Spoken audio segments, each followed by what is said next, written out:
rise. The Iowa District Court for Buchanan County is now in session. The Honorable Andrea J. Dreyer is presiding.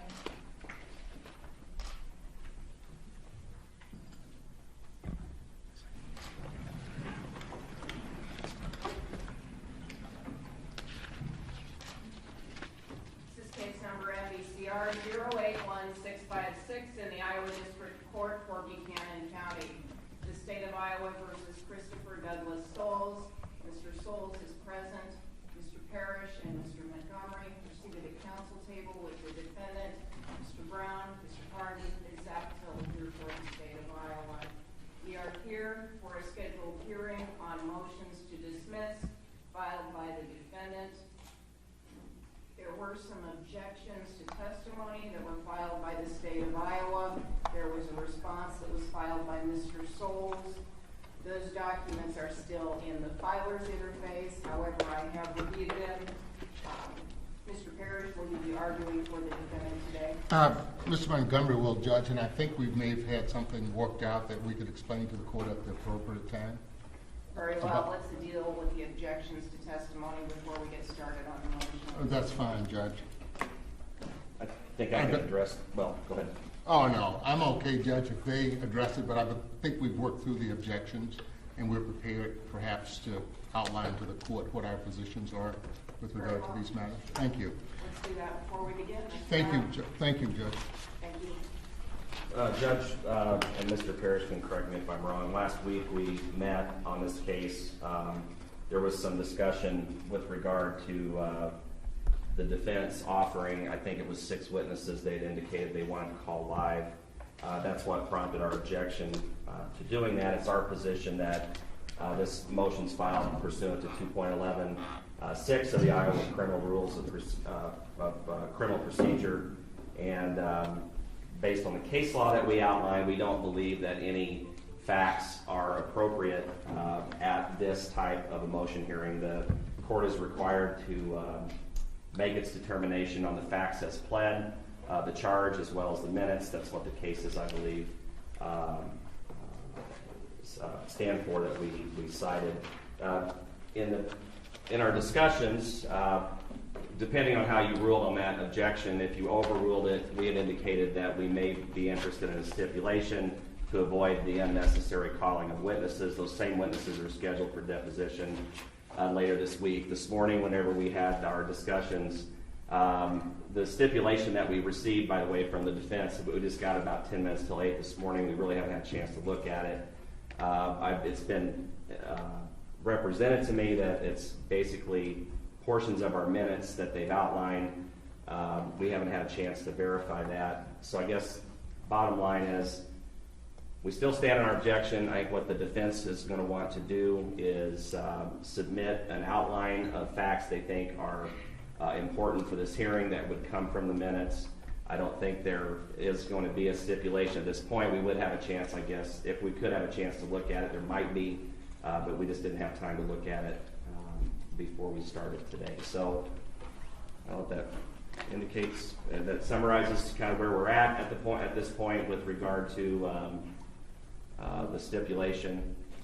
I think what's to be considered today is the motions based upon the minutes and the facts as pled. If the defense wants to point out certain facts in the minutes that support whatever argument they're going to make, I think they can do that. I think that's what they had indicated to me that the stipulation would do. So whether or not you want to call it an exhibit or stipulation or what have you, I don't think there's anything that we can do to object to them pointing out to what facts are in the minutes that might support whatever argument is they make.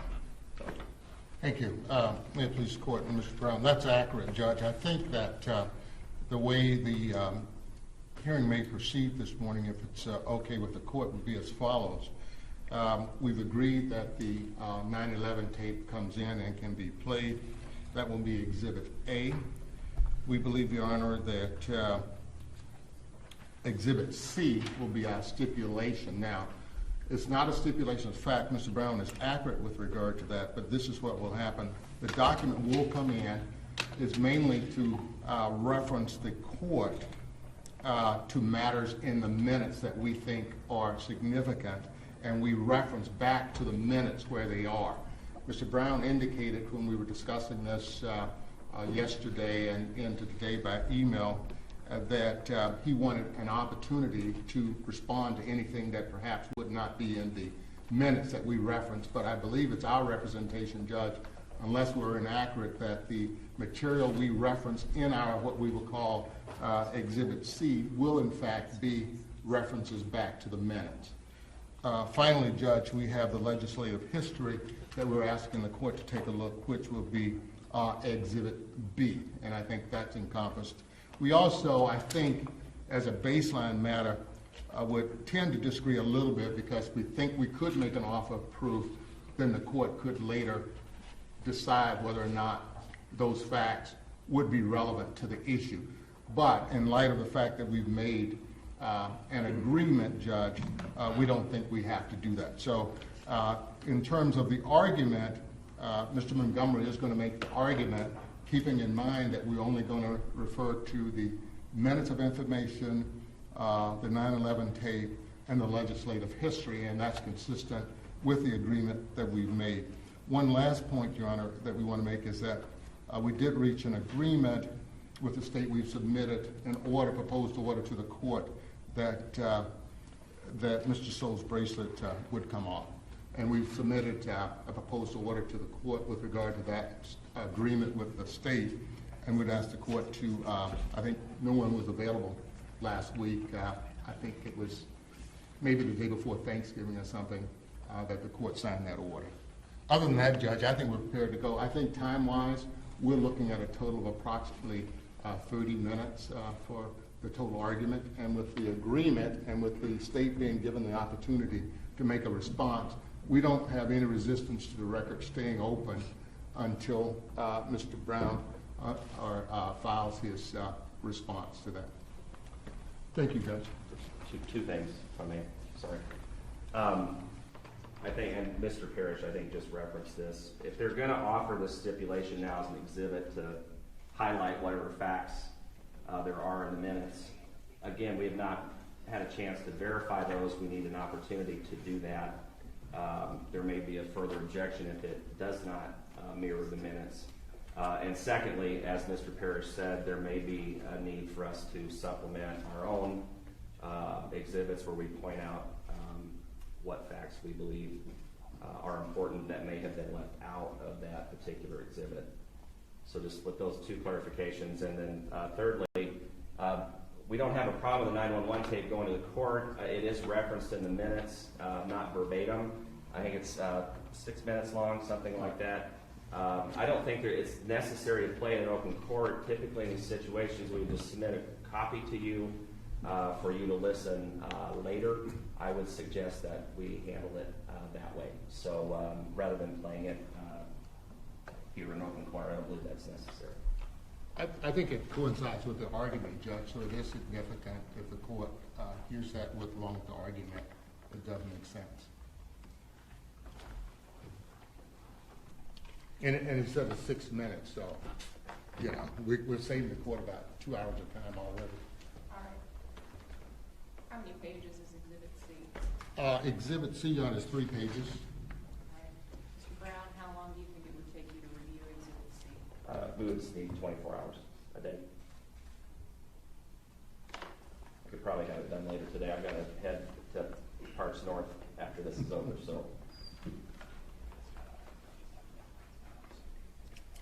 All right. Mr. Parrish, I understand that the defense is offering then Exhibit A, which is a recording of the 911 call. Is that correct? Correct, Your Honor. Any objection to the admission of A for purposes of the hearing on the motion? No, Your Honor.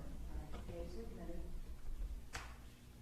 Exhibit B is the legislative history for the statute, I am presuming. Correct, Your Honor. This 1971 statute is.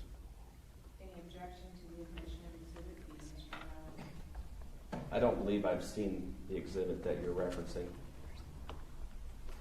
And that's a copy of it on the board there.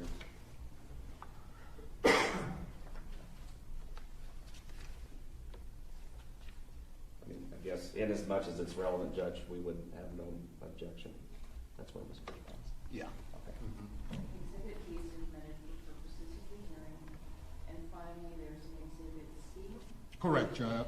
Is the defendant's recitation of The three-page history. What we did, John, and we went back again last night or yesterday afternoon pretty thoroughly to match it back up so the court can have an easy reference to the minutes. And that's, I think, what Mr. Scott's issue is.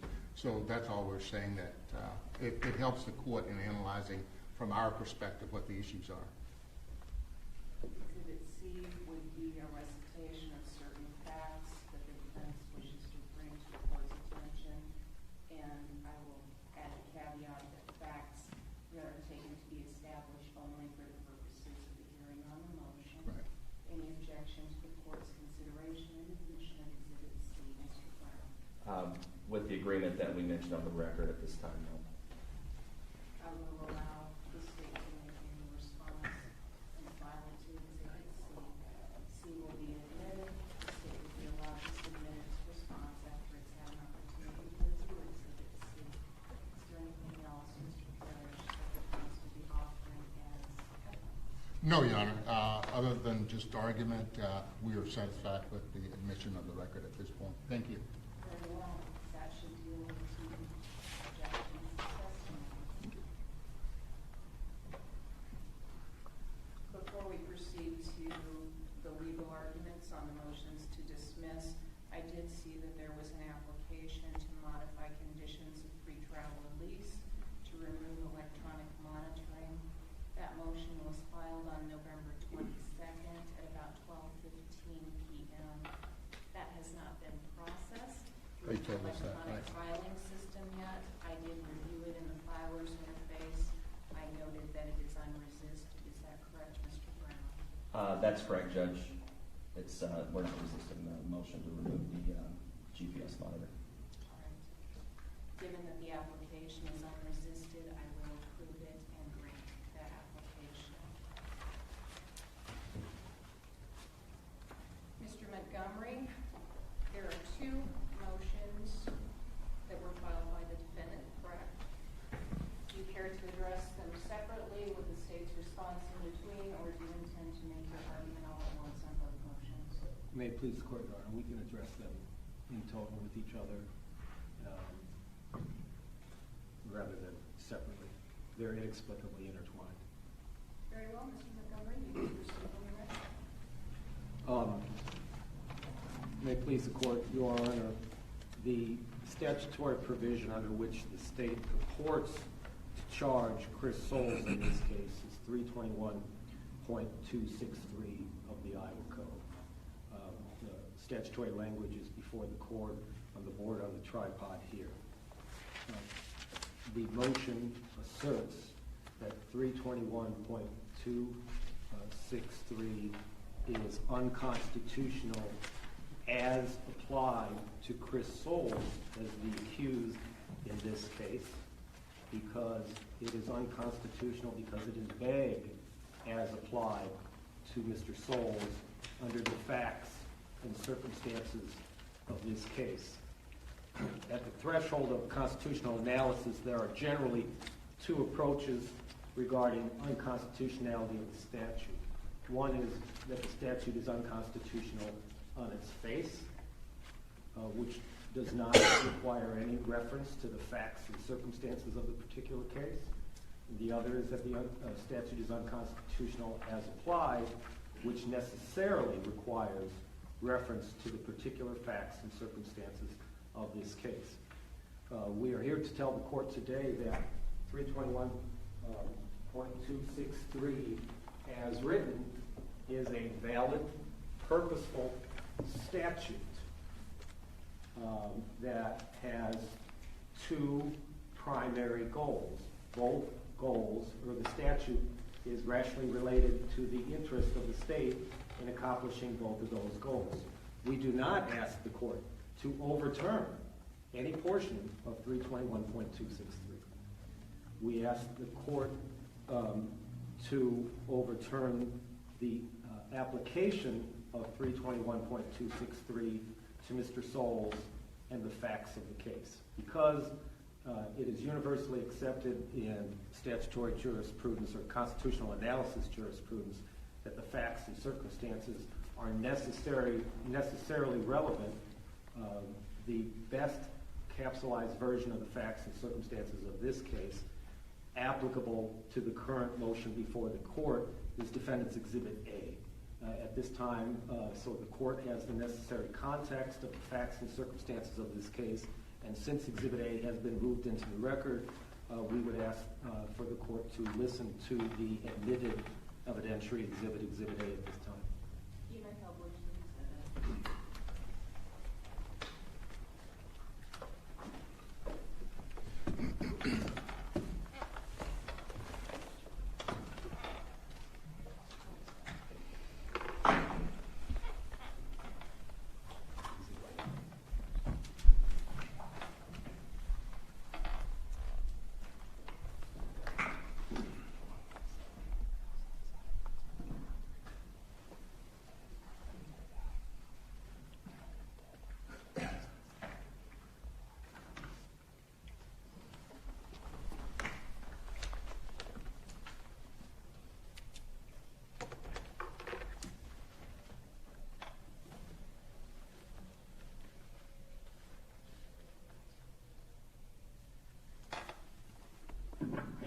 County 911, what is the location of the emergency? Just north of Aurora. Where are we talking? Okay, what's the address? There's no address. What's the address? An accident. You okay? Aurora. Mount North Aurora. Okay, I got it. Is anybody injured? Yes. I rear-ended a guy in a tractor. Okay, so it's a car versus tractor? Yes. Okay, and who's injured? The man on the tractor. I've got a 1050, about a mile north of Aurora on Slater. A car ran into the back of a tractor. Is the tractor in the ditch? Yes. Okay, and the guy was thrown into the ditch? Yes. Okay, just one moment.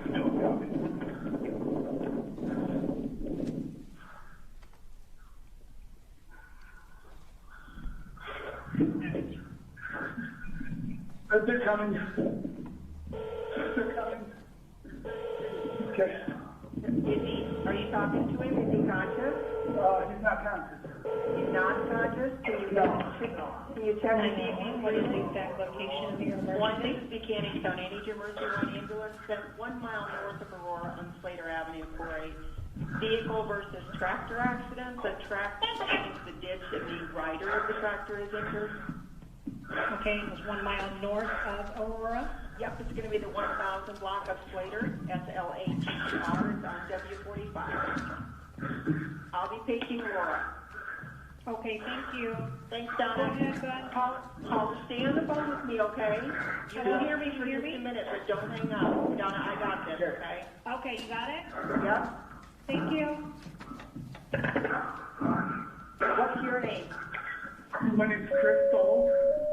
Okay.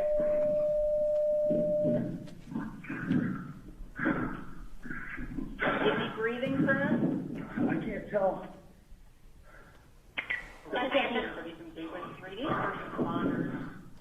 1 mile north of Aurora on Slater Avenue for a vehicle accident. The truck was off into the back of the tractor. The tractor in the ditch. The driver of the tractor in the ditch.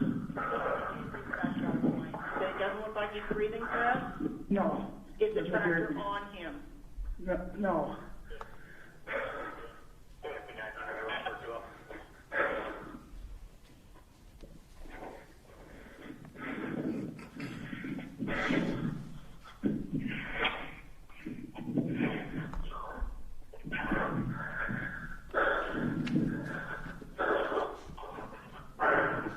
Chris, are we able to start CPR?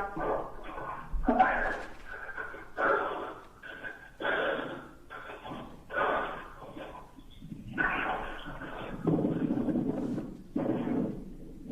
how to do CPR?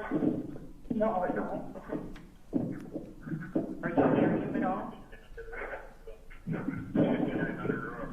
Hold on. 421. Copy the call on that station.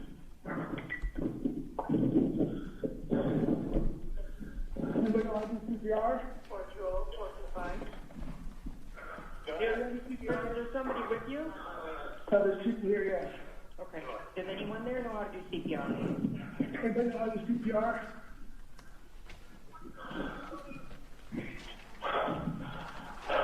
I can talk you through it if you're near the patient.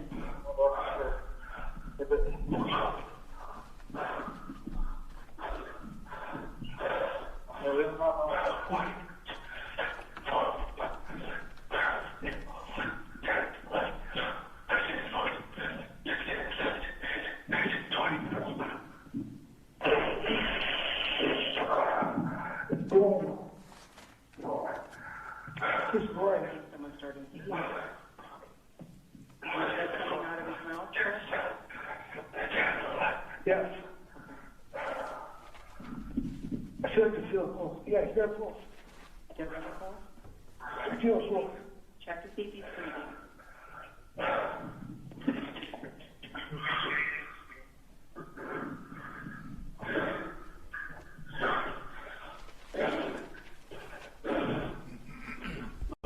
Yeah. You guys are on your way? Okay, Chris, yeah, I'm going to stay on the line with you. We have law enforcement, medical, en route to. I want to know if those vehicles that are up on the road have their flashes. Yeah. Did you? I'm gonna, yeah. Okay. Yeah, no. It sounded like CPR was started, but Okay. Can I call you back really quick? yeah, you can call me back. Yes, thank you.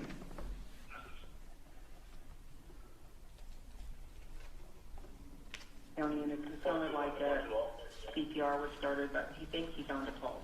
Oh, yeah, that's quite good. I believe other vehicles are there. The accident. Other vehicles are there. I'm not sure what exactly he hit him with, but they should have all their flashes on.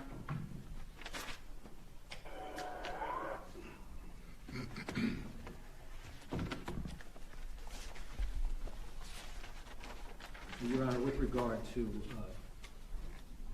Exhibit A, that's not literally the entirety of Exhibit A, but that is the essence of Exhibit A as necessary for the court to have a understanding of the circumstances and facts of this case relative to the motion. So, Your Honor, the 911 call now must be combined with the minutes of testimony, which the state has filed, which are unrefuted, and if you combine them from the minutes of testimony and the 911 call, here's what the court learns. Here's what we all learn. Chris Soules did the morally responsible thing here. Chris Soules did the legally responsible and legally required thing here. After this unfortunate accident, which was an accidental collision, occurred, Chris Soules did everything he could for the victim of this unfortunate accident, Mr. Mosley. Chris Soules did the morally and legally responsible thing by immediately reporting the accident. We hear that from the 911 call. Chris Soules did the morally and legally responsible thing by immediately identifying himself to law enforcement, the 911 call to law enforcement dispatch. Chris Soules did the morally and legally responsible thing by immediately reporting his personal role in this unfortunate accident to law enforcement by the 911 call, which we just heard. After that, after all of that, Chris Soules did the morally and legally responsible thing by providing aid to the victim, Mr. Mosley. He then did the morally and legally responsible thing by staying on the scene and remaining on the scene of the accident until emergency governmental authorities arrived. Yet, after all of this, the state still purports to criminally charge him because the state now, in this particular case, and state law enforcement are upset that Mr. Souls did not make their police investigation easier by staying even longer so that they could talk to him or engage with him. Chris Souls was not required under 321.263 to do that. If the court looks at that, you will see no requirement in 321.263 for Mr. Souls to do that. No citizen is required to do that. No citizen is required to stay even longer after complying with the requirements of the statute and after complying with the legislatively declared intent and purpose of the statute, after complying with the judicially declared intent and purpose of the statute. After doing all of those, which Chris Souls did, no citizen is required to remain even longer just so police can get a preferred peek at them. Your Honor, it's very clear that the law is perfectly fine with a person navigating between legal obligations and their own individual rights and liberties.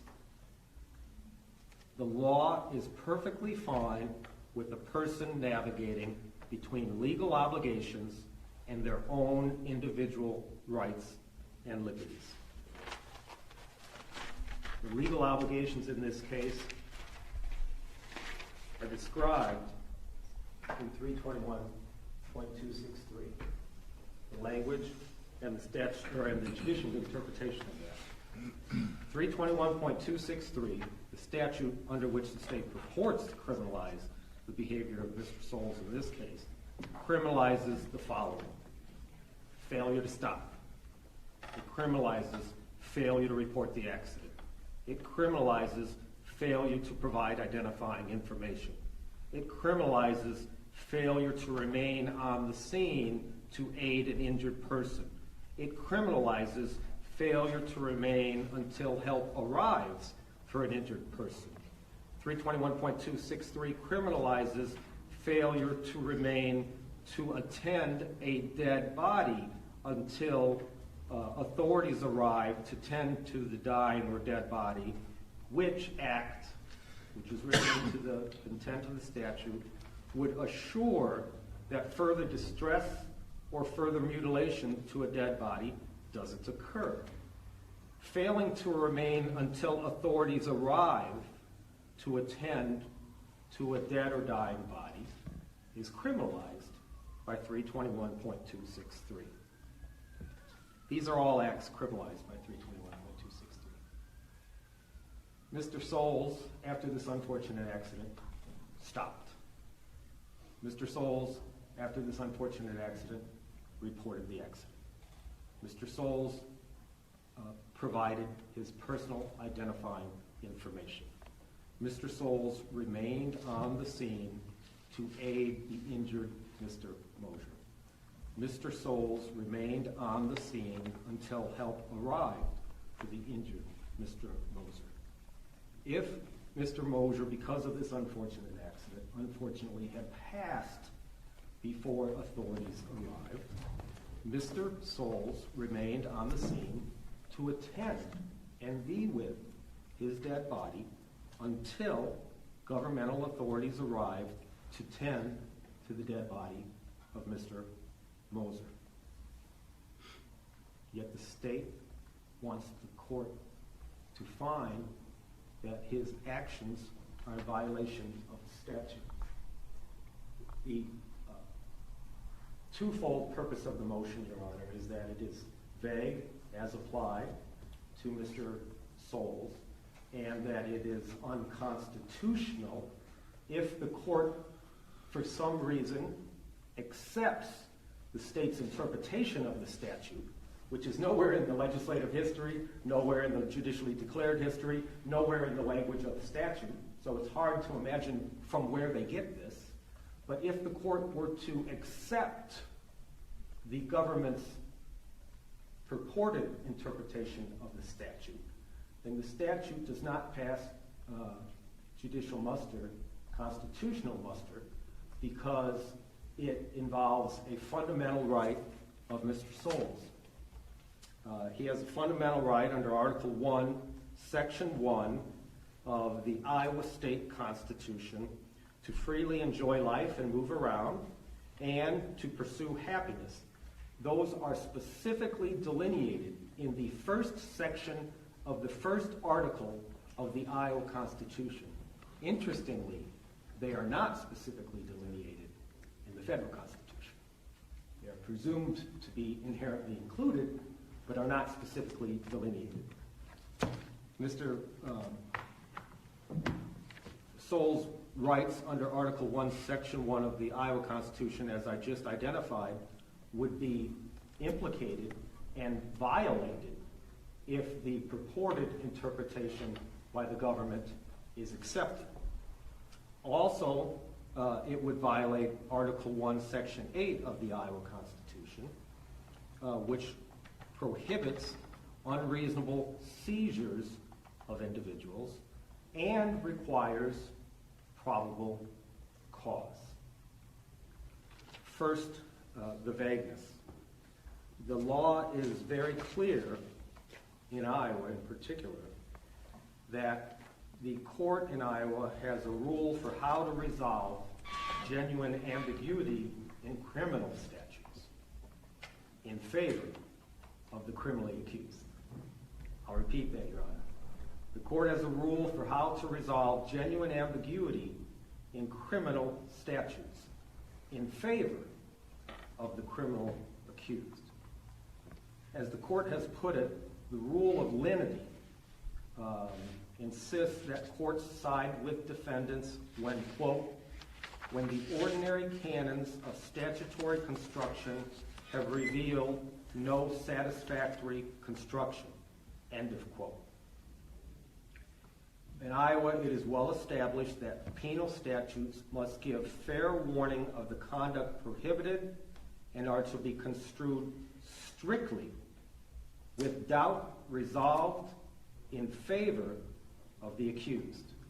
That's State v. Ryder, R-E-I-T-E-R, 601 Northwest 2nd, 372, 1999 Iowa case.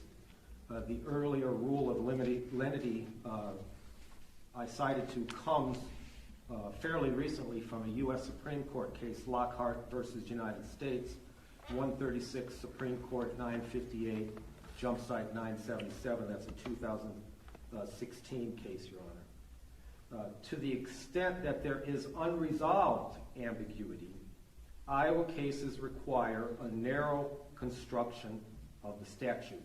State versus Halverson, 857 Northwest 2nd, 632. That's a 2015 Iowa case. As to vagueness and clarity, a penal statute must, quote, define the criminal offense with sufficient definiteness that ordinary people can understand what conduct is prohibited and in a manner that does not encourage arbitrary and discriminatory enforcement. That comes from the Hunter case, 550 Northwest 2nd, at 463, Your Honor. That also comes from the U.S. Supreme Court case in Colander versus Lawson, 461 U.S. 352. A penal statute must, quote, give a person of ordinary intelligence notice of what is prohibited, end of quote. The government contends here in response to Mr. Souls' motion that he was somehow prohibited from leaving even after he stopped, even after he remained to provide aid, even after he remained to stay with Mr. Moser's body had he passed before authorities arrived, even after he provided his identifying information, even after he reported his role in the accident, even after authorities got there to take over any aid or attending to the body of Mr. Moser, the state is contending that after all of that, 321.263 prohibits Mr. Souls from then leaving until a cop gets there and can look at him and engage him. Where's that in this statute? It's nowhere in the language of this statute, Your Honor. Absolutely nowhere in the language of the statute. Now, how long must one remain? That's the ambiguity. And because it's ambiguous relative to the facts and circumstances of this case, it is unconstitutionally vague and unconstitutionally violative of Mr. Souls' due process rights. The law is very clear in Iowa. Substantive due process in Iowa under Article 1, Section 9 of the Iowa State Constitution requires citizens be given fair notice of the prohibitive conduct. This is clearly embodied in the Due Process Clause of both the 14th Amendment to the United States Constitution and Article 1, Section 9 of the Iowa Constitution. Iowa said that recently in State versus Osmondson, 546 Northwest 2nd, 907. That's a 1996 Iowa Supreme Court case. What fair notice has Mr. Souls been given that after doing all those things, and after remaining for all those things, and after remaining for all that length of time, he was still prohibited from leaving, even then, after all that, until a cop arrived to size him up? Where is that in the statute? It's nowhere in the statute. So the statute is ambiguous. Ambiguities, under the rule of lenity, consistent with the fundamental right to due process, must be resolved against the government and in favor of the accused. And nobody can really question that. That's what fundamental fairness is.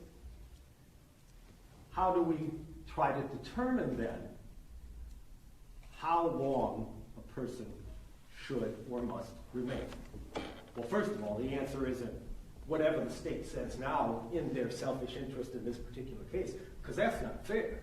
That doesn't give anyone reasonable notice. Statute provides reasonable notice. Legislative history provides reasonable notice.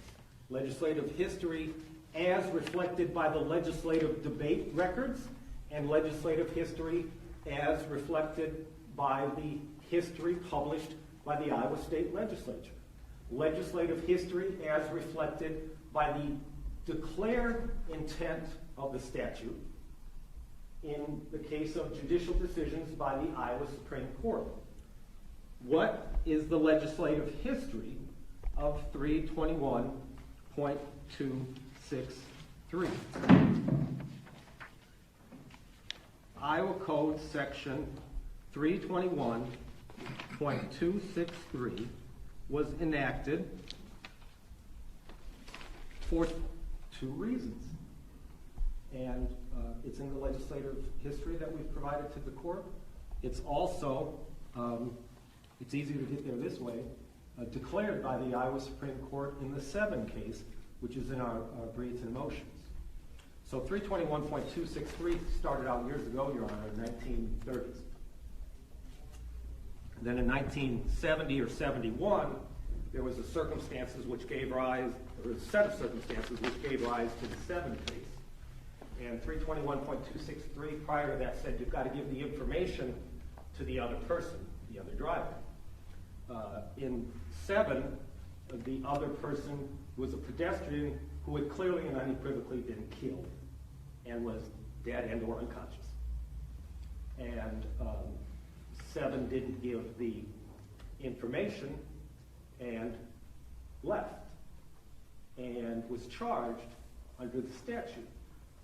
And a verdict was directed in favor by the court of the accused in that case because the statute did not tell a driver, Mr. Seven in that case, to whom to give that information in the event the other driver or person is dead or unconscious. And it was impossible for him or any citizen in that case to comply with the statute. And the statute didn't tell him what to do in that case. The Seven case was strictly narrowly construed in favor of the accused in that case, consistent with the rule of lenity, consistent with the commands of due process, because if we're loosey-goosey about it and we're broad in our interpretation, people aren't given reasonable notice. One might have concluded in that case, well, it's obvious if the person's dead, you should, well, this was 1970, so there weren't cell phones until 1972. It's obvious, just leave the information at the scene next to the dead person. But it didn't say that, and the court didn't interpret that that should be understood by the statute, because statutes and prohibited behavior that has been criminalized and the due process clause doesn't allow just general understood to be part of the argument and the equation when we're talking about the constitutionality of the statute and the due process rights of an individual. As a result of that, 321.263 was then amended shortly after the Seven case in 1971, still 1 year prior to anyone in the country even knowing what a cell phone was. And it specifically said that, so by the way, 7 makes it very clear that the amendment after the 7 case from 1970 was done to clarify the law, not to expand it, not to create new law per se, not for new purposes or new designs, but to clarify it. So they clarified what you do in the event somebody has died. And when somebody has died, obviously you can't give that information to them. So the amended statute in 1971, which resulted in this, which is before the court, included that, okay, you must leave your identifying information on the scene. And you must call law enforcement and notify them of the accident. Nothing was changed, really, other than that. And nothing was added to require remaining on the scene until a cop arrives to look at you and size you up, which is the only thing they can try to contend is the basis for any charge against Mr. Soldier in this case. So, but what that circumstance did was not only lead to that clarification in the statutory provision, Your Honor, it led to an enlightenment to the people of the state of Iowa, citizens, about what the purpose of 321.263 was. And the Iowa Supreme Court in 7 said it's clear what the purpose of 321.263 is. Two purposes. To make sure a driver who causes an accident, and this is the classic hit and run scenario that people think of. One purpose is to make sure that a driver who causes an accident doesn't take off and is allowed to obfuscate his or her identity and conceal his identity and evade responsibility and evade liability for an accident that caused death. That's number one, which is what people think of, hit and run.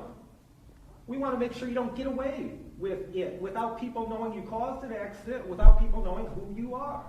And number two, the Iowa Supreme Court said that the other purpose is to make sure that if it's an injured party on the other end of the accident, that they receive aid, that you remain until aid is given or received, or if it's a dead person because of the accident, that you remain until authorities arrive so as to protect the person or body from further distress or the danger from additional mutilation, even of a dead body laying along the road.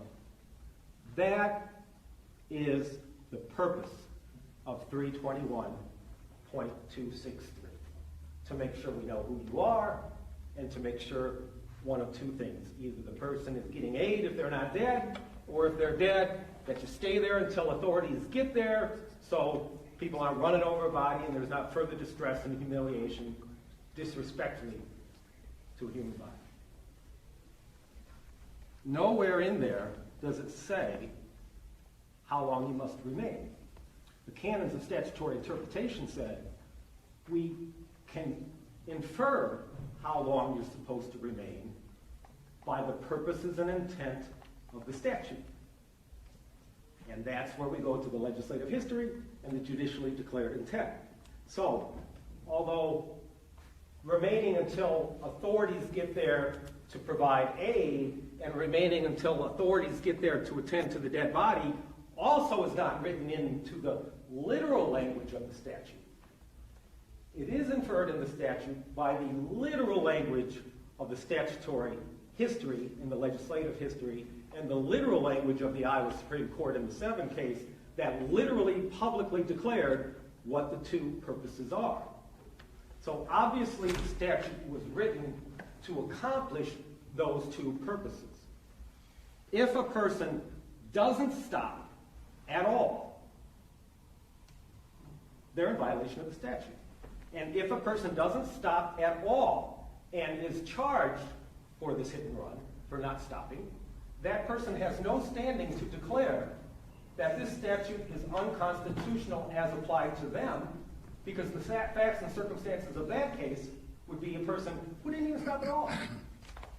If a person stops and renders temporary aid, or even renders aid until medical responders arrive, or attends to a dead body until governmental officials arrive, and then takes off without ever notifying law enforcement who they are and providing their identifying information, then they're in violation of the statute, because the purpose of the statute is to make sure that that doesn't happen.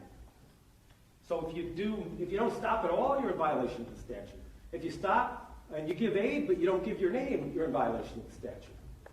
If you stop and you call and you give your name and it's a dead body or a severely injured person and you don't stay and help them and you leave them just hanging there until somebody else comes along, then you're in violation of the statute, because the purpose of the statute was to make sure those didn't happen. That hasn't happened here. Mr. Souls stopped. Mr. Souls reported it. Mr. Souls provided his identifying information. Mr. Souls provided his role to law enforcement in the accident. Mr. Souls provided medical aid or personal first aid. Mr. Souls stayed and attended until governmental authorities arrived. Mr. Souls did what the statute is designed to have people do. Mr. Souls did not do anything he was prohibited from doing under the statute. Had he left before doing those things, he would have been in violation of the statute. Does this tell us how long they have to remain? No. Does it specifically say until a cop gets there and sizes you up? Clearly no. Does it specifically say until authorities get there to attend the body? Not literally in the language, but in the legislative history and then judicially declared purpose. So we know from the legislative history and judicially declared purpose that if those two are complied with, it's not prohibited conduct. Now, the state, in arguing that you have to stay until law enforcement comes, not only would be in violation of the rule of lenity, but the state would also be putting forth a contorted interpretation that violates Mr. Soul's rights under Article 1, Section 1 of the Iowa Constitution, enjoying life and pursuing happiness, and Article 1, Section 8, right to be free from unreasonable seizures and the requirement for probable cause. Let's talk about that, Your Honor. So, by the way, those are fundamental rights.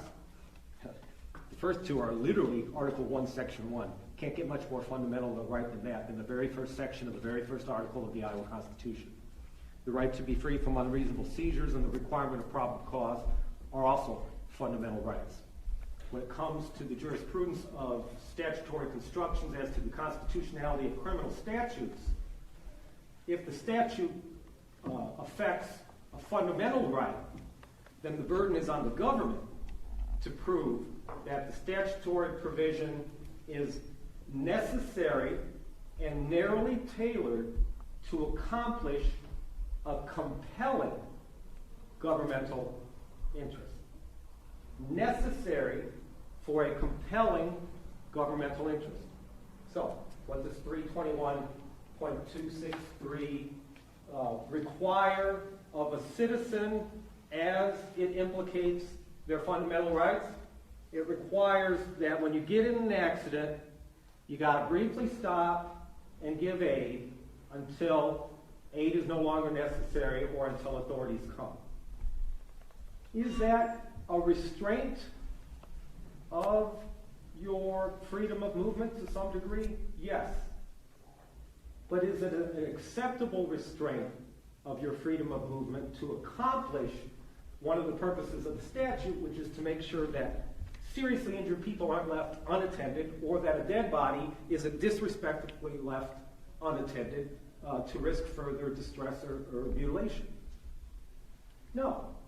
Those are reasonable compromises of your ability to move about.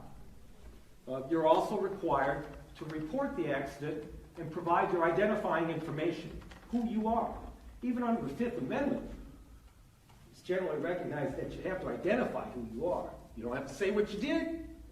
You don't have to say where you might have to say where you live, at least for purposes of showing your driver's license. But beyond saying who you are and where you live, you don't have to say anything under the Fifth Amendment. And that's what this case is concerning about, because the newly added, from their contorted self-serving view, interpretation by the government wouldn't just have those fundamental rights infringed until we find out who you are for purposes of your identity, and wouldn't just have a restraint on Mr. Soul's freedom of movement and right to pursue happiness and right to do whatever the heck he wants as a citizen, just until somebody gets there to help the injured party or to attend to the dead body now. No, the government wants even further, broader restraints of his fundamental rights and liberties, and wants an interpretation that declares, from where, I don't know, you got to stay even longer, and you got to give up your right to pursue happiness, and you got to give up your right to enjoy life, and you got to give up your right to unreasonably be seized as a person until a cop gets there to look at you and size you up. Are the first two reasonable infringements on rights to accomplish a necessary purpose of a legitimate statute as declared by the legislative history and as announced by the judicially declared purpose of the statute? Yes. But is compromising the fundamental right to enjoying life and pursuing happiness, and, importantly, to be free from unreasonably being seized as a person without a warrant, without judicial intervention, without finding a probable cause or reasonable suspicion.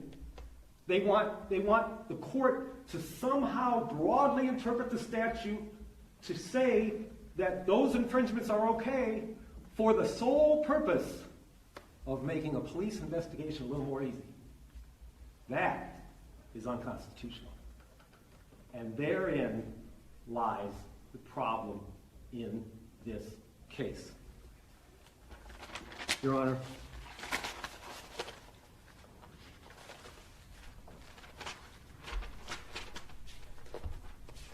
once Mr. Souls appropriately and responsibly reported the accident to law enforcement and provided his personal identifying information, and once he appropriately, compassionately, and responsibly remained on the scene with Mr. Mosier and Mr. Mosier's body until emergency governmental authorities arrived. Once those two things had occurred, which are the only two purposes of this statute, as declared by the legislative history and the judicially declared announcement, once those two things had occurred, at that point, the state lacked a sufficiently compelling justification for infringing on his fundamental right to be free from unreasonable, warrantless personal seizure of his person. They want you to say they have the right to make their investigation easier so they can look at him and size him up. But remember, the law is perfectly fine with a person navigating between legal obligations and their own individual rights and liberties. Now, there's a recent Iowa Supreme Court case, Your Honor, Santee versus Santee. It's a 2001 Iowa Supreme Court case, S-A-N-T-I. It wasn't a criminal statute, but it's a civil statute regarding grandparent visitations. And here's what the Iowa Supreme Court said regarding that. And it has some important analogy here. Quote, without a threshold finding of unfitness, the statute effectively substitutes sentimentality for constitutionality. It exalts the socially desirable goal of grandparent-grandchild bonding over the constitutionally recognized right of parents to decide with whom their children will associate. It exalts sentimentality for constitutionality. Who would argue with grandparents being able to see their grandchild, right? The Constitution. If there isn't a showing of unfitness of the natural parent, everybody would assume a statute like that makes common sense. Everyone would assume you wouldn't deny grandparents their right to visitation, but it exalts sentimentality for constitutionality. How does that apply in this case? The state's interpretation of the statute. Now, by the way, Your Honor, this strict scrutiny analysis only applies if somehow the court gets way advanced into buying into their interpretation, which isn't anywhere in the language or anywhere in the history. But if the court believes it requires one to remain until a cop gets there to size you up, even after remaining for all those other things, then that's the state's interpretation in that regard, which, by the way, isn't anywhere in the statute, substitutes societal and or police preference for the desirability, substitutes societal or police preference or desirability for constitutionality. It exalts the police law enforcement desire for an observational look or peek at every driver over the constitutional requirement of probable cause or reasonable suspicion before one is deprived of their liberty and freedom of movement. No one denies that they have preferences for police investigation. But Mr. Souls and every citizen can navigate between what he's legally obligated to do, which he did, and his personal individual rights and liberties, which are quite frankly more important because they're written in a 250-year-old constitutional provision. So because the statute is ambiguous as to how long he must remain, the court must interpret that ambiguity in favor of him as the accused, and interpret that ambiguity given the legislative purpose and intent to make sure you don't get away without us knowing who you are, and to make sure somebody is attended to or a dead body isn't left alone. And those two purposes are interpreted to be how long you must remain. remaining longer for a police view contorts the statute against the accused and in favor of the government in violation of the rule of lenity, which would be in violation of the Due Process Clause, which says you must be given fair notice. Nowhere in that statute does it say how long. I would challenge the attorneys for the state to show the court anywhere in the statutory provision where it says you must remain until a cop gets a look at you. Nowhere in the statutory history, I challenge them to point out to the court, does it even mention OWI or getting a peek at the defendant. Nowhere. Nowhere in the judicially declared from Iowa Supreme Court decisions does it declare that you have to stay until a cop gets a look at you. So, this statute existed prior to 1970 in that unusual set of circumstances that led to the 7 case, and then the 7 case came out. And if after 7, which was 1971, by the way, cell phones came in 72, Your Honor. The authority for that is in our brief. So the statutory provisions here were written without knowledge or understanding that you could call and report an accident and give your identifying information literally from the scene of the accident. But if after the 1970-71 amendment that resulted in this, and the 7 case, any citizen, any lawyer, and any judge were to sit down and read this statute, and then sit down and read the legislative history, and sit down and read the judicially declared purposes of the statute, which not everybody does, but that's how everybody would know about the laws and what they mean, nobody would come away from that analysis and research and reading and review with a clear belief or understanding to any degree that you're prohibited from leaving after you've done all those things until a little longer, until the cop gets a good look at you. And if a citizen can't get that from the statute or from the legislative history or from the judicially declared opinions of our highest court, then it's constitutionally vague, and this court must decide, do you have to remain on the scene? No one doubts you have to remain on the scene. Do you have to remain on the scene until those 2 purposes are accomplished? Yes. How do we know that? Because of the declared intent and purpose. Do you have to remain longer until they get a good look? No, because it doesn't say that anywhere in any of those things, and the ambiguity has to be against them and in favor of Mr. Souls. At this time, I would rest until rebuttal argument. If the court has any questions at this time, I'm happy to address them. Brown? Thank you, Judge. My remarks will be far more brief than Mr. Montgomery's. First of all, I want to bring you back to the rule that this motion is filed under, which is 2.11.6. And the pertinent part of that rule that applies reads as follows: if it appears from the information and the minutes of evidence that the particulars stated do not constitute the offense charged in the information,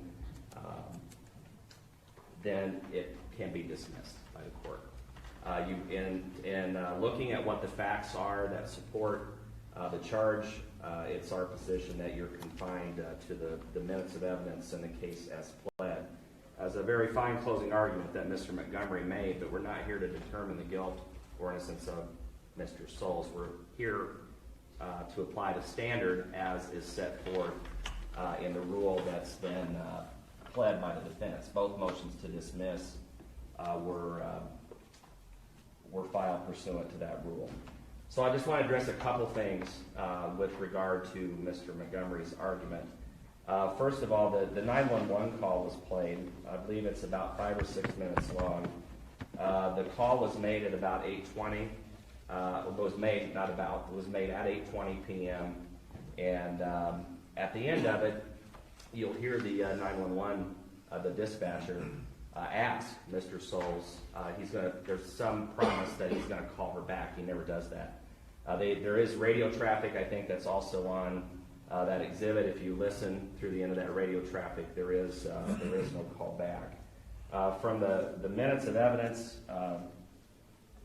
that are pled, the first law enforcement officer on the scene arrived at 8:34 p.m. At the time, it was Deputy Denny Ward.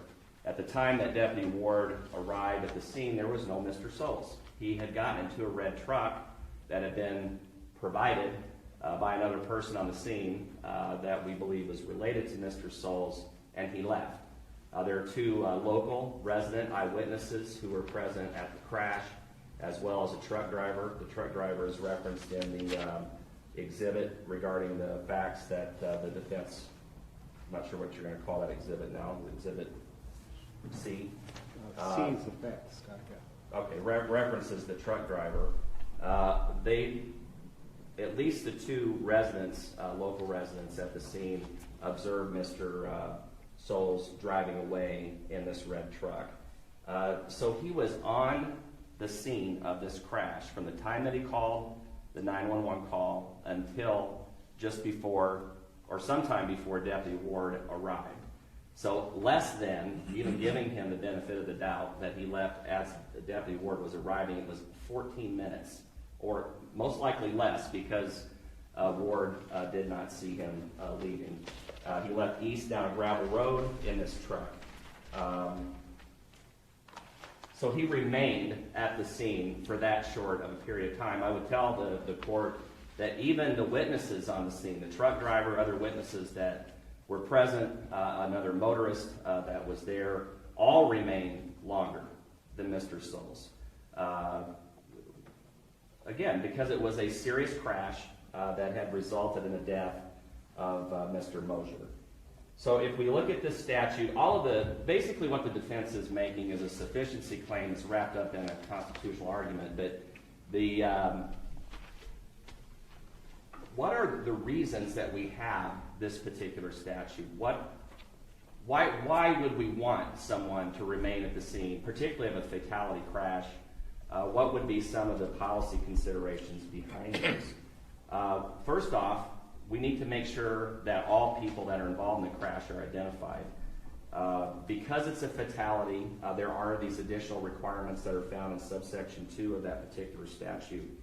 But because this is a fatality, it is necessary for law enforcement to at least have a face-to-face interaction with those that are involved. Now, Mr. Montgomery spent a lot of time making reference to where is that in the statute.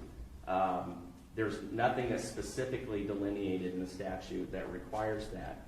However, if you look at section 2 of the statute, if the accident causes the death of a person, all surviving drivers shall remain. They can leave for two reasons. One is to seek necessary aid, or two is to report the accident to law enforcement. All right, if you're going to, Mr. Montgomery spent a lot of time on how much or what Mr. Souls did to assist Mr. Mosier after the crash occurred. Nothing referenced law enforcement. Our position is, as is stated in our brief, that the remain at the scene infers that the person shall remain until those two things happen. Rescuers arrive to assist the person who's injured, and law enforcement authorities arrive. Mr. Souls did not wait for the police. He was there less than 14 minutes at the scene. I would submit that people who have a fender bender are at a crash scene longer than Mr. Souls. Mr. Montgomery talks about moral responsibility. Doesn't he have a moral responsibility to remain at the scene until at least those two things happen? At least. The statute clearly infers that. Why would that be the case? And this is not necessarily to collect information for a criminal investigation. I mean, people that, the family of Mr. Mosier, those that are involved in the crash, have a expectation that identifying information is collected from drivers, that the collection of other evidence or other information is collected from drivers, and that all that information is accurate to the best of law enforcement's ability. How are they supposed to do that if one of the persons involved in the crash scene leaves before law enforcement even gets a chance to look at him. There's no broader restraint on Mr. Souls than if he had been stopped by the police and been investigated for drunk driving, where they can request that he submit to field sobriety, they can make observations of him. There's certainly no broader restraint than that that would have been required here. So what was, I'm not sure the morally responsible thing is really I think the statute does address that, but if you want to talk about what the morally responsible thing to do would have been, it would have been to stay, at least until law enforcement arrived. I think the statute in that, if all it would have required is that he get help from Mr. Mosier and then he can leave, then why the other clause in subsection 2 that he can leave to notify law enforcement? Clearly, those two things are critical to the statute. They're critical to aid to those that are at the scene to determine what happened, to come to the truth of what occurred. Mr. Souls' leaving the scene leaves many ambiguities as to why and how this crash occurred. That's why we have the statute. That's why he should have remained at the scene. The facts as pled are sufficient in this case. They satisfy what's required by the rule, what's required by the case law that we've cited. All of the constitutional arguments with regard to what Mr. Montgomery has raised have all been addressed. I think we have over 100 pages of brief that total, both sides together, have submitted to you. I don't need to reiterate the cases. I don't need to reiterate those arguments for purposes of this presentation today. I think our position is clear with regard to the constitutionality of the statute and whether or not the facts as pled are sufficient, and we'd ask that both motions be overruled. Thank you, Your Honor. May it please the court. It wasn't a closing argument. It was a constitutional argument. It was a constitutional argument addressing the facts and circumstances of this case as reflected by the minutes of testimony filed by the state and as reflected by the exhibit entered into this case. This is no light situation, Your Honor. We don't expect it to be made light of. This is a very serious matter. Now, the attorney for the state, interestingly, did not accept any of my challenges. Tell the court where in the statute it says you don't just have to remain until the purposes of the statute are complied with. You have to remain even longer until we get a good peek. Didn't answer that question. Didn't answer that question because it can't be answered. And if it can't be answered, you can't hold a citizen criminally responsible if the Attorney General can't even articulate it after all of this. And that's why we have due process. And that's why we have the rule of lenity that says, yeah, okay, by the way, the rule of lenity will say this, Your Honor. Even if Mr. Brown and the attorneys for the state have what might be a reasonable argument, if the accused has a reasonable argument, by the way, this is really what it boils down to, Your Honor.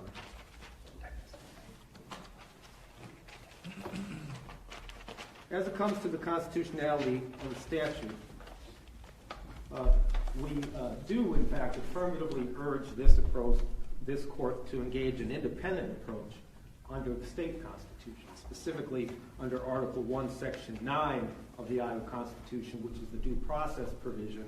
And due process provision requires the clarity and the advance notice of what is exactly prohibited. We urge the court in engaging this independent approach under Article 1, Section 9 of the Constitution to approach this way. If a statute is vague in a situation such as this, for how long a person should remain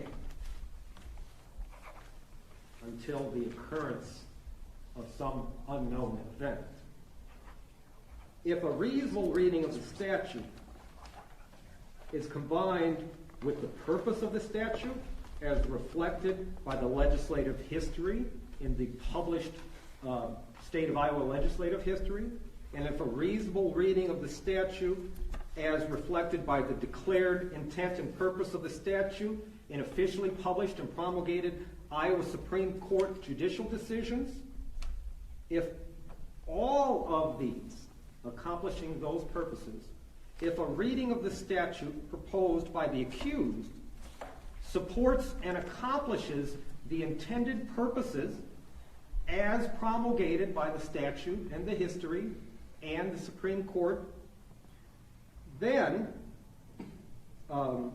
if a statute is ambiguous as to how long one needs to remain, and that put forth by the accused is reasonable under a reading of the statute and combined with all those things, and that which is urged by the accused actually accomplishes the stated legislative and judicial purposes and intent of the law, then the defendant's interpretation, if it accomplishes the purpose, making sure you don't get away without us knowing who you are, and making sure a person is given aid and not left dead and subject to additional distress and mutilation until authorities get there, if all of those are accomplished under that reading reasonably urged by a citizen, in this case the accused, Mr. Souls, then the defendant's interpretation must be accepted pursuant to the due process provisions of the Iowa Constitution. Now, this is not really any new law. This is essentially the rule of lenity from the authorities I cited at the outset to the court. And the rule of lenity comes out of, and it is embodied in, the due process clause. Mr. Brown, the attorney for the state, can't tell the court, it's one thing to tell the court, let's infer that the statute says you got to stay until a cop gets a look at you, even though you stayed quite long until all those other purposes of the statute were accomplished. It's one thing to say, well, we can infer that that's what it is. From where does the state offer that inference? They just want the court out of whole cloth to say, it's inferred that you got to stay for a cop to get a look at you. Didn't say where it came from. Can't say the legislative history because it's not in the legislative history. Can't say the purpose and intent of the law because it's not in the purpose and intent of the law. Can't say the plain language of the statute because it's not in the plain language of the statute. Can't say the intent of the law as publicly promulgated by a published decision by the Iowa Supreme Court because the Iowa Supreme Court says those are the two reasons. Nowhere in any decision or any case, anywhere, has it ever been suggested that one must remain even longer after doing all those things so a cop can get a good look at you for investigative purposes. And the attorney for the state talked about a lot of ambiguities, which 99.9% of those ambiguities would not be resolved if Mr. Souls had remained and exercised his Fifth Amendment rights. They want to know more things from Mr. Souls, and because they have an inherent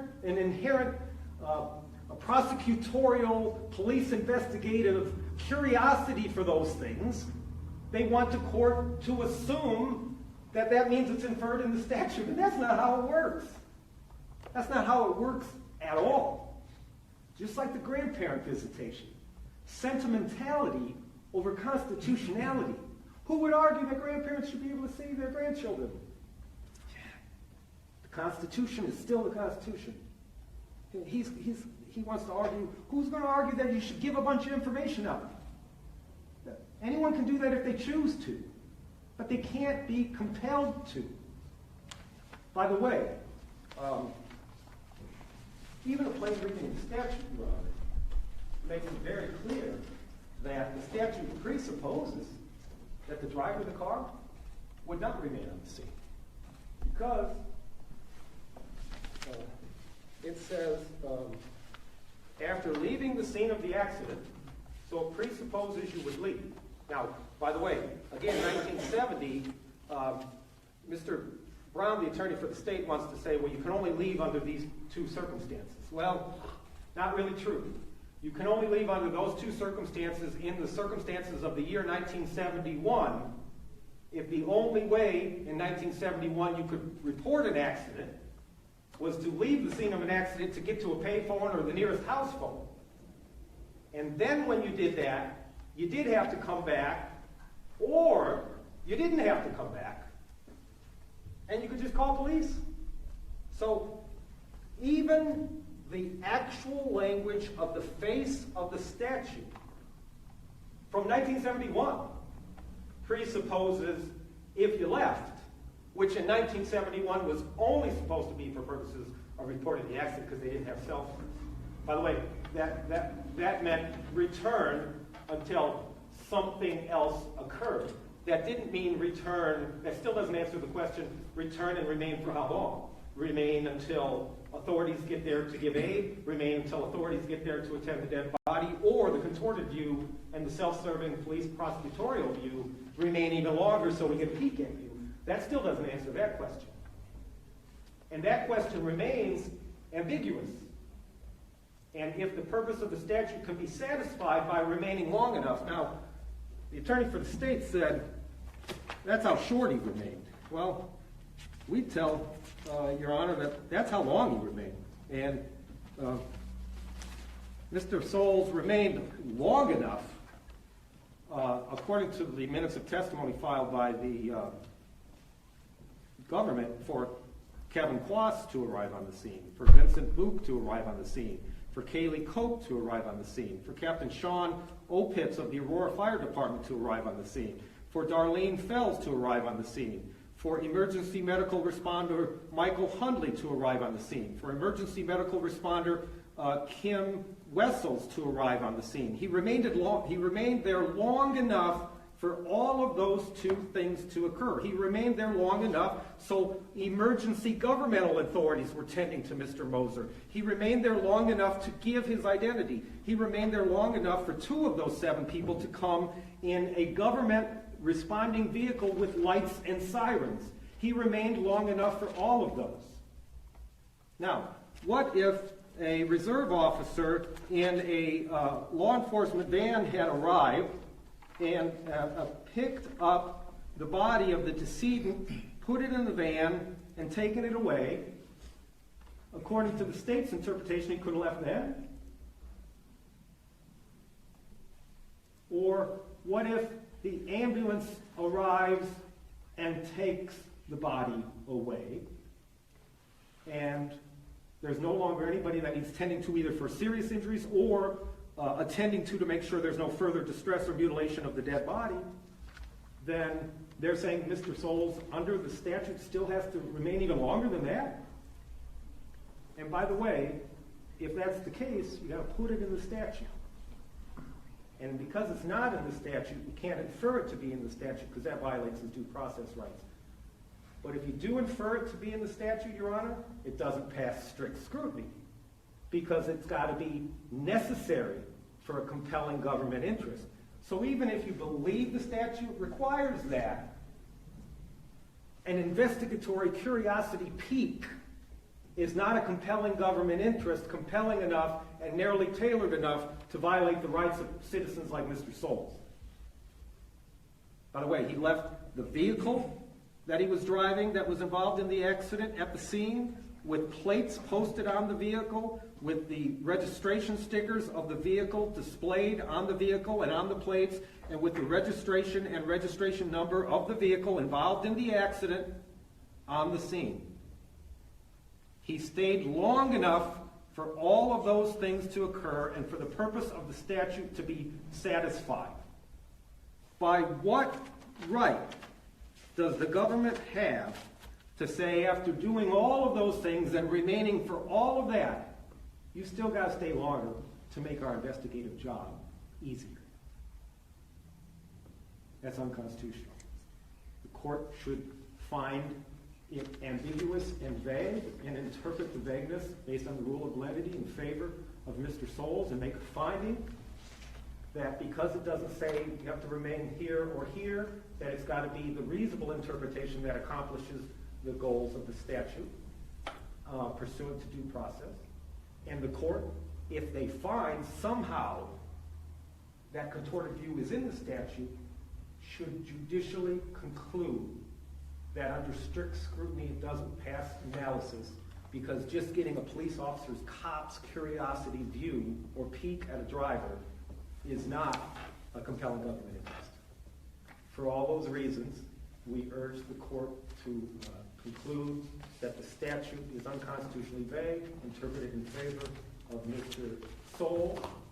If interpreted in favor of Mr. Soles under 2.11 of the rule, with the trial information and the minutes of evidence, and that statute interpreted in favor of the accused under the due process rights, there is no showing in the minutes of testimony and the allegations filed in this case that he has violated this statute. And by the way, 211, we acknowledge a traditional 211 motion, Your Honor, 2.11 motion, is limited to no additional evidence. But this is more than just the traditional 2.11 motion. This is a motion to dismiss based on the unconstitutionality of the statute. We have provided authority to the court on it is appropriate for the court to consider facts and circumstances of the case when it deals with determining the constitutionality of the statute as applied, which is beyond just the classic narrow 2.11. Under 2.11, this statute has not been violated by the minutes of testimony. Under vagueness as applied, this statute says he must remain only until he's provided his identifying information and only until aid has gotten there for the deceased body. That's it. For that reason, we ask the court to dismiss the charges. I would entertain any questions the court has regarding the facts, the law, or our interpretation of it. Mr. Brown, how long will the state need to submit its response to Exhibit C? Can you give us until 10 a.m. tomorrow morning? I will do that. 10 o'clock tomorrow for your response. Counsel, I will take the matter under advisement. I'm going to review your written briefs and the authorities you've cited in light of the arguments you've made today. So I want to go through them again now that I've heard your arguments. Thank you very much. Thank you, ma'am. Thank you.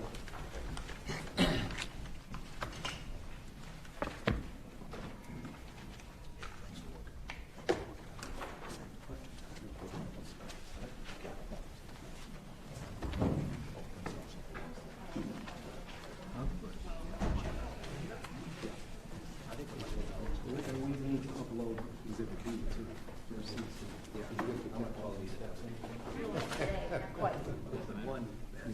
Did the judge actually get that?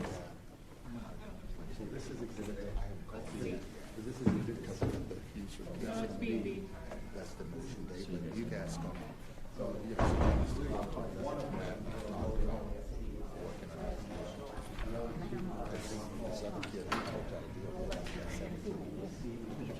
Yeah, I switched gears. Olivia Bergman is okay, and the other, yeah, so, yeah, you know me. Right, I think so he wants him to testify. He wants him to get to testify. So we may not move it down, but I'll get in touch with him. Yeah, talk The to Matt 18th, about I it. think, because I have a case the same day. Do you have a conflict on the 18th? You think it's 20? Oh. Stuff back, but we have to go. Yeah, I think you're right. That's what I've got anyway. I'll talk to him because he won't hearing dates until. Yeah, just call him. He'll get in touch with me. He's been pretty involved. So. Sounds good. Doesn't take much.